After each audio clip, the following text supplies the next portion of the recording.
malam ni kita akan mulakan dengan mengupas kenyataan yang dikeluarkan oleh saudara Khairi Jamaluddin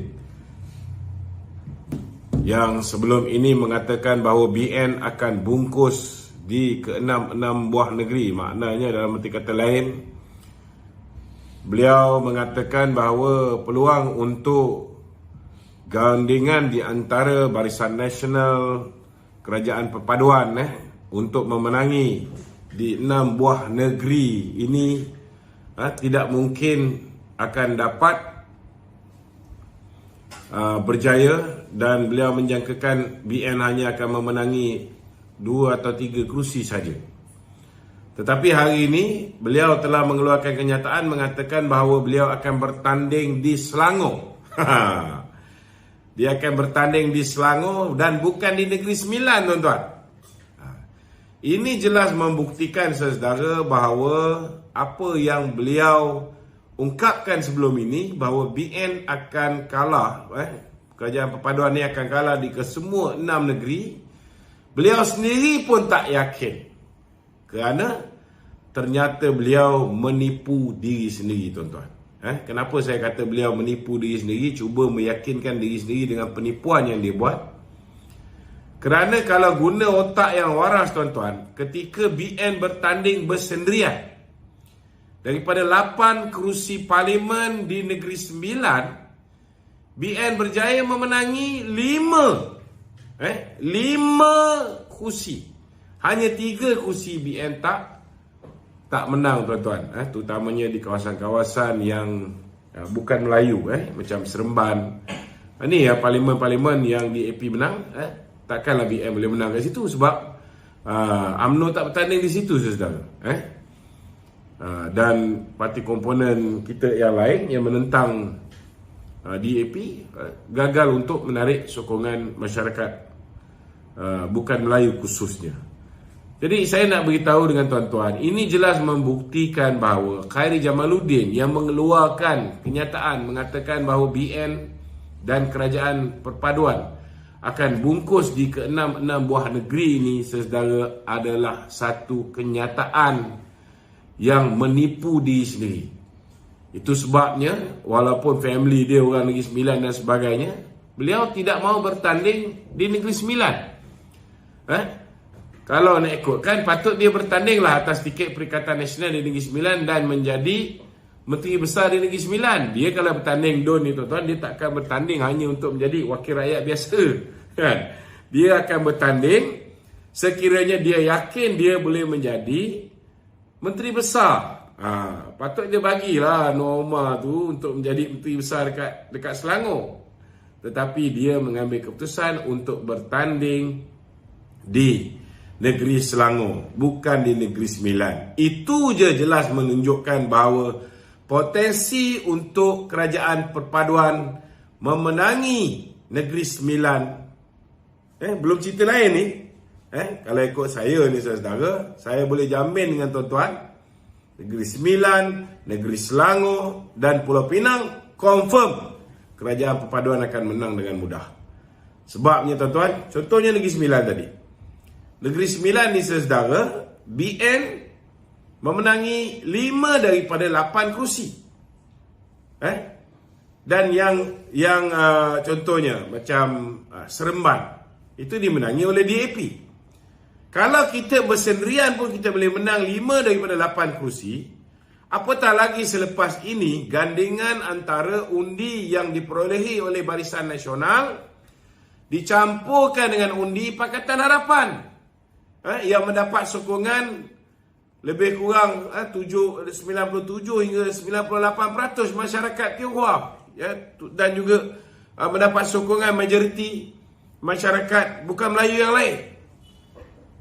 Jadi itu sebabnya, saudara, ini memberikan gambaran yang jelas bahawa Khairi Jamaluddin tidak berani, tuan-tuan, untuk bertanding di tempatnya sendiri, iaitu di Negeri Sembilan.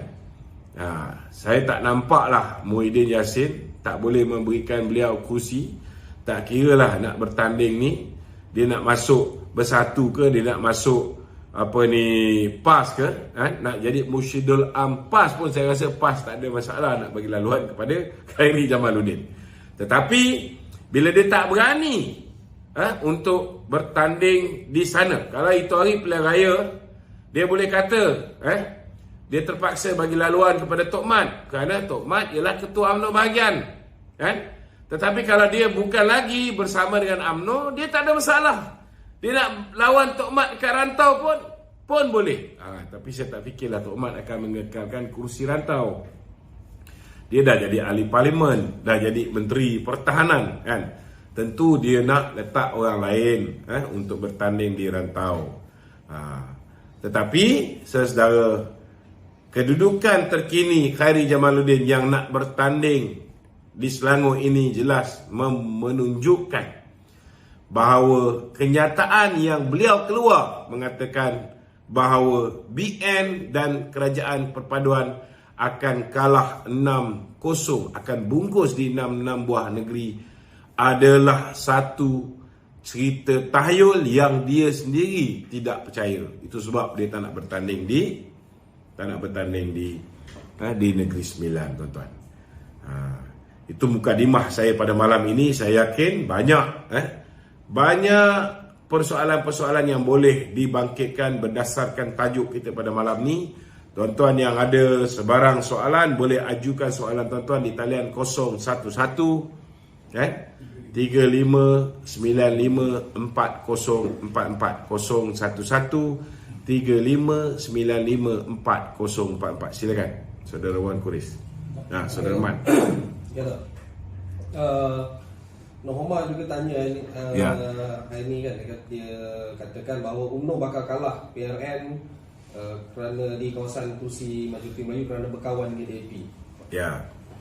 Pertama sekali saya nak beritahu dengan Nohoma, saya ucap tahniah kerana beliau telah mengesahkan pengkhianatan dia dengan mengumumkan akan bertanding atas tiket akan berceramah atas tiket bersatu ataupun bertiket PAS. Jadi itu kita dah tahu lama, kan? Daripada awal lagi pun memang dia ada cita-cita nak ke sana, kan? Itu sebablah seperti mana yang saya cakap, bila kita gantung dia minta dia dipecat. Tujuan dia itulah. Memang dia nak ke situ, kan? Jadi memandangkan hari ini dia dah mengumumkan, saya minta ahli jawatan kuasa UMNO bahagian dia yang dulu bersama dengan dia, yang dulu tak percaya pengkhianatan yang dia buat, yang dulu tak percaya bila dia dah berhubung dengan beberapa orang untuk ahli jawatan kuasa bahagian dia mengajak orang-orang ni untuk menyertai bersatu, tetapi setelah ditolak akhirnya dia tak jadi nak menyertai bersatu, kan? Ada orang kata kita fitnah ni, kan? Tetapi hari ini sudah ada pengesahan dari Tuan punya badan. Okey, kita ucapkan selamat tinggal kepada Tan Sri Nohoma. Okey. Ini tu, macam mana dakwaan beliau yang berkata tentang kawan dengan DAP ni boleh menyebabkan kekalahan? Maksudnya orang Melayu makin tolak UMNO. Saya tak nafikan bila kita kerjasama dengan DAP, ianya sudah pasti akan menjejaskan UMNO. Saya tidak nafikan. Bukan kerana DAP sekarang. DAP sekarang saya tak bimbang. DAP sekarang sangat pragmatik. DAP sekarang sudah banyak berubah. Dan bila Datuk Seri Zaid Hamidi sebelum bekerjasama dengan PH, soalan pertama yang Datuk Seri Zaid tanyakan kepada DAP ialah apa pendirian DAP berhubung dengan kedudukan agama Islam sebagai agama persekutuan, kedudukan hak istimewa Melayu, kedudukan bahasa Melayu sebagai bahasa kebangsaan, kedudukan Raja-Raja Melayu. Dan DAP mengatakan bahawa ini bukan DAP dulu. DAP sekarang sudah berubah. DAP sekarang menghormati apa saja yang terkandung di dalam perlembagaan Malaysia, termasuklah kontrak sosial. Ini jawapan daripada Anthony Loh. Dan saya berpegang kepada kenyataan yang dikeluarkan oleh Anthony Loke. Saya tak bimbang. Dan saya yakin dengan pengalaman mereka 22 bulan mereka memerintah, akibat daripada silap percaturan, mungkin terlepas kata, mungkin terlajak perbuatan, akhirnya mereka hilang kuasa. Sudah pasti mereka belajar melalui pengalaman mereka. Kita pun kena belajar daripada pengalaman kita. Kali pertama kalah, kita cuba buat perubahan, kan?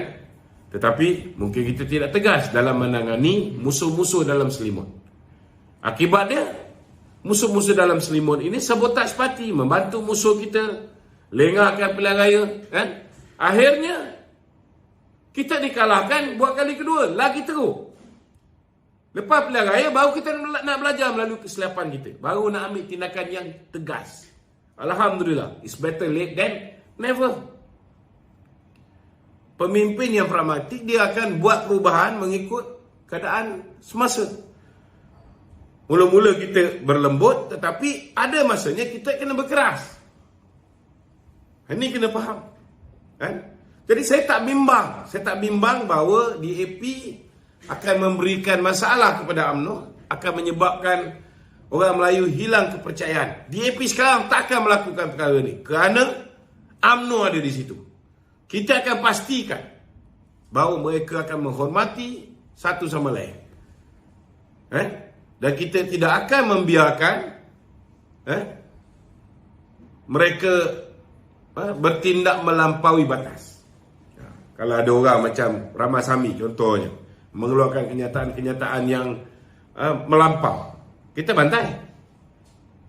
Peduli apa kita? Tetapi kenyataan Ramasamy ialah kenyataan orang yang risau, takut jawatan ketua menteri itu beralih kepada UMNO, kan?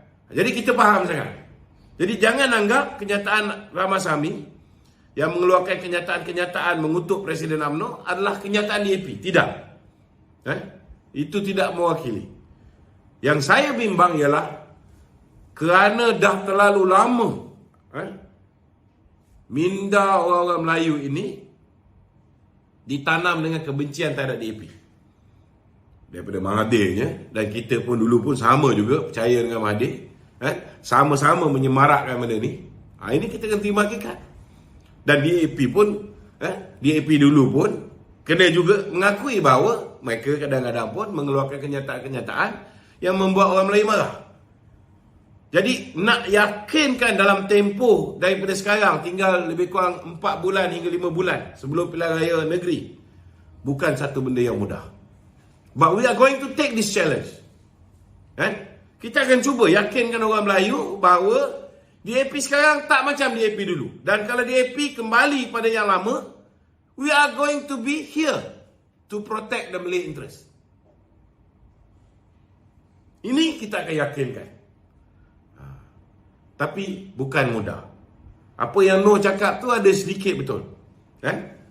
Bukan mudah. Tetapi untuk pilihan raya umum ke-16, kita ada 5 tahun masa untuk mempersiapkan diri. To do the mind conditioning.